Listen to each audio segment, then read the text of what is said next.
মুনাফিকের বৈশিষ্ট্য কয়টা? চারটা। কয়টা? এতদিন তো শুনছেন তিনটা, তাই না?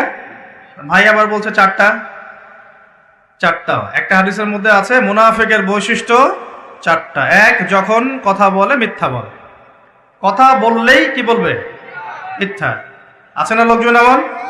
আচ্ছা। দুই নাম্বার হচ্ছে ওয়াদা করলেই খেলাফ। ওয়াদা করলে কি? খেলাফ। তিন নাম্বার, যখন কোনো আমানত দেয়া হয়, আমানত তো বুঝি, আমানত অঙ্গীকার, আমানত দেয়া হয়, তখন সেটার খেয়ানত করে।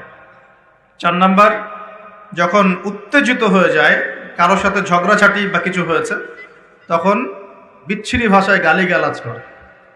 নবীজি বলছেন যার মধ্যে চারটি বৈশিষ্ট্য আছে সে পাক্কা মুনাফিক। যার মধ্যে চারটার যে কোনো একটা আছে, যতক্ষণ সেটা ত্যাগ করছে না ততক্ষণ তার মধ্যে মুনাফিকের একটা আলামত থেকে যাবে, বলি নাউজুবিল্লাহ। আরও আছে মুনাফিকের আলামত, দুইটা ওয়াক্তের নামাজ পড়তে খুব কষ্ট হয়। কয়টা ওয়াক্ত? কোন কোন ওয়াক্ত? আল্লাহ পাক আমাদেরকে পড়ার তৌফিক দান করুন।